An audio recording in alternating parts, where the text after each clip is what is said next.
Aldahni, the Eye of Aldahni. Imagine 50 meteor showers all at once. The Eye, Colonel. You're in for a treat. But like a curtain being pulled across the sky. It really is something to see. The Eye is not something you'll soon forget. Quite the celestial spectacle. It's not really a meteor shower. It's a recurrent band of crystallized non-translucent microdensities. Billions of crystals. Very heavy, but small and unstable. As the planet passes through the belt, they swarm the atmosphere, heat up, and explode from the ground. Thing of beauty. In the sky is chaos. Climb! Move! Climb! Now! Head here! I don't have the speed to make it! And now you want me to climb? Climb!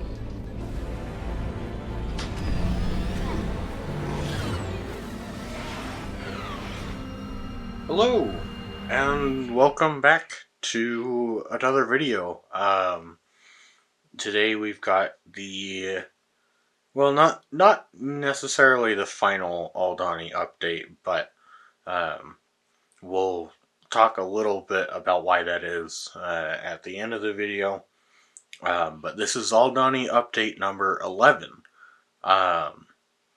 and it's been a while. Because frankly, building the eye was a lot more challenging than I thought it was going to be, and so I want to sort of run through some little updates, and then we'll get into the eye. So first off, you can see here that the water here I've sort of finished off on the side here.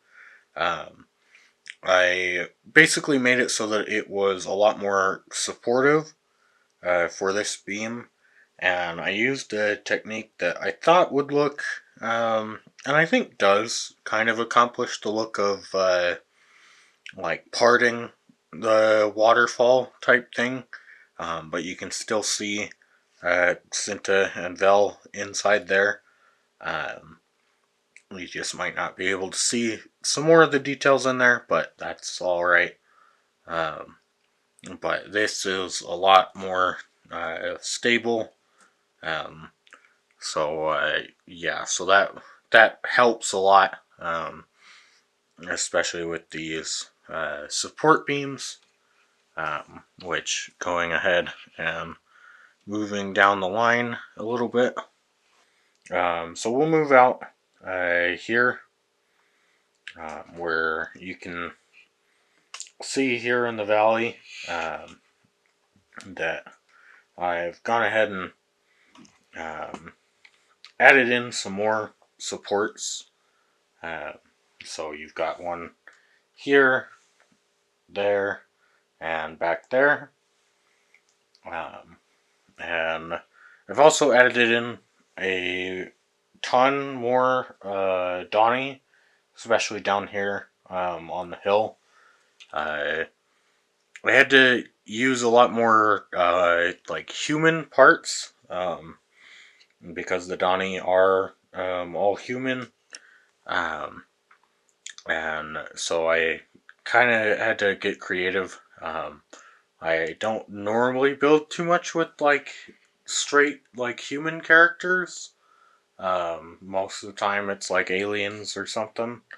But so now I've got a whole bunch more human characters.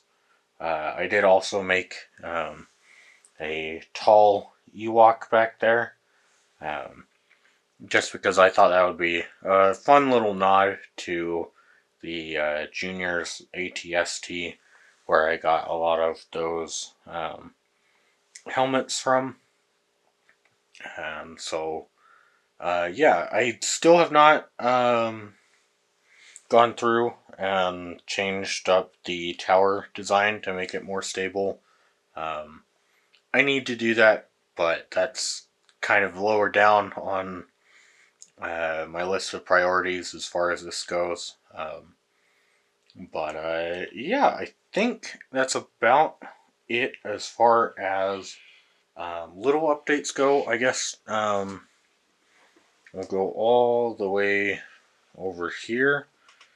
So you can see from this angle some of the stormtroopers down there, and I've switched out all of their hips from black hips to white hips. I didn't think it was going to be that big of a deal, but then I ended up getting the Stormtrooper mech, and the Stormtrooper in that has white hips. It actually does look way better with all white hips, and so I decided to change those out on all of them because I thought it looked a lot better that way. But yeah, so let's go ahead and we will start talking about the eye. So back there you can see a little bit of my DVD and Blu-ray collection. Also my Lego Star Wars coin that I picked up on May the 4th for some amount of VIP points. But I thought it was really cool because I didn't grow up necessarily with the 1999 sets, but I did grow up with magazines that had them in there, and they had that logo, and I always thought that looked super cool. But so you can kind of see the top of it there at the bottom of the frame. But let's go ahead and we'll zoom out and show you the eye. So the eye here is quite large, frankly. It was quite the challenge. I hadn't necessarily worked with a whole lot of Technic before this, and so I originally planned to just do it brick built, which is what the top layer of the eye is. It is mostly 1x2 plates and the headlight brick in trans clear. There are some other colors of 1x2 plates, and then on top it's just mostly studs and tiles, and then I decided to take a lot of the 1x4 transparent light blue tile pieces, such as that, and I decided to make the Andor logo in the sky because blue is one of the colors that appears in the eye briefly, and I thought that would be more fun than just sort of a scatter shot of studs all across the top. I thought it would be a little more fun to actually have the Andor logo in there. And so that worked out pretty well. I'm really happy with how that came out. And then you can see directly underneath it, it's got a Technic frame there that one part of this is built onto the bottom side of the eye, and then the other is connecting the supports, so it can still be easily taken apart, just not quite as easily put back together. Getting the eye on there is difficult. It is a two-person job, but once it's on there, the supports will hold it on there. It's been up and built this way for about a week now, and so far the supports are still holding it up, so that's more than enough time for what BrickSlopes will be. And essentially I've now got the next few months to figure out how I'm going to transport this, which might be a challenge, but hopefully one that I can overcome. But yeah, let's go ahead and we'll turn on the lights and show you what everything looks like. So now I've got the lights on the mock turned on, and then the other lights dimmed, to hopefully give you a good idea of what it looks like. And you can see that the string of lights didn't work out as well as I wanted it to. Originally, I had intended on just weaving together a whole bunch of headlight bricks using the like little lights there. However, that got me about 2 rows, and then that was it. And so I had not planned out enough space to hide about 60 battery boxes, nor did I really want to do that. But I think it looks good just strung out in between the eye. Obviously, during the day, during the convention, it probably won't be really noticed. I might have them on just because, lights are cool to look at. But I did also try to put in a whole bunch of neon elements, which you can kind of see, especially over here atop the sort of water section here. Nasma Brani, I believe. And you can see the black light shining through, especially over there. And I had kind of hoped that that would be more of an effect than it is, but it still works. It still brings out a bit of light in there.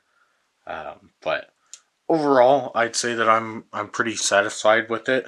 And then, you can sort of see the mock. So you can see the Imperial section lit up with red, followed by the more blue hue of the water section. And then it's a little hard to see, especially from this angle, but the sort of yellow of the interior there of the base. And then the valley here, you've got the red light for the tunnel there, which I think works pretty well, as well as you have the lights from the eye illuminating the bottom there, which you can't super see or see super well in this lighting. However, if you turn off all of the lights, you can see that pretty well, so I'm going to go ahead and do that. So yeah, you can kind of see, even without me adjusting the camera settings here, you can see how those lights do illuminate the valley, or at least give more light to it than it would have otherwise. But so let's go ahead and we will turn on the lights again, and we'll finish up the update. I almost said review there. So overall, I am really happy with this mock. I really look forward to showing it off at BrickSlopes. I am a little, what's the word? Anxious, I suppose, about transporting it. But I'm sure that I'll figure it out and be able to accomplish that. But I've definitely learned from this that planning. That is something that I really need to do with mocks build moving forward. Because a lot of this mock, I put in a lot of details that cannot be seen, or at least they can be seen, but from very low angles. I didn't quite consider with this mock that as you're looking at it, you're looking down essentially from where the camera is, and so you're not going to see all the way back there, and you're definitely not going to see all the way back there, or even all the way back there in the water section. It's just a lot of stuff that you're not really going to see, and that's all right. But definitely moving forward, I will definitely be able to take that and prioritize spacing. Though I will say that after this experience, I never, ever, ever want to build a roof for one of my mocks, essentially, ever again. Don't get me wrong, having the eye for the Eye of Aldahni, that's necessary.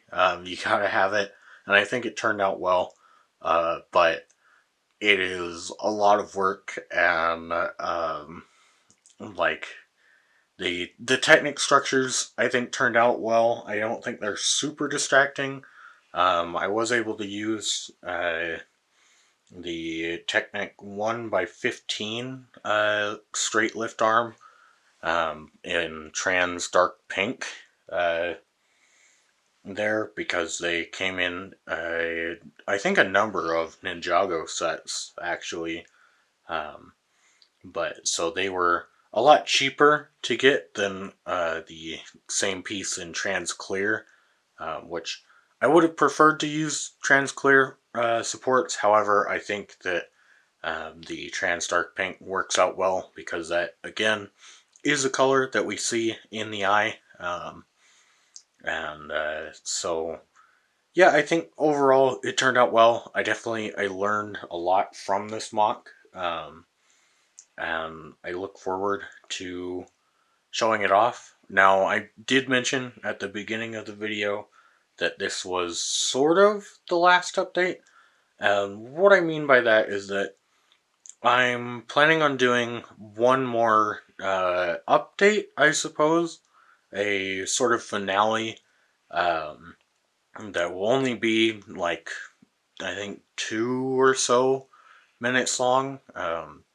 It will just be shots of the mock, with some narration from the show over top of it. I think that'll turn out really well, and I look forward to making that. But as far as narrated by me updates go, this is the finale. And I know that there will be little updates that I do here and there. Tower 1 being one of those. But as far as the mock overall, it really won't change too much from what it is now. And so yeah, I really hope that you guys have enjoyed this video, enjoyed this series, and I look forward to bringing you guys more videos, more content, and yeah. So thanks for watching. Bye bye.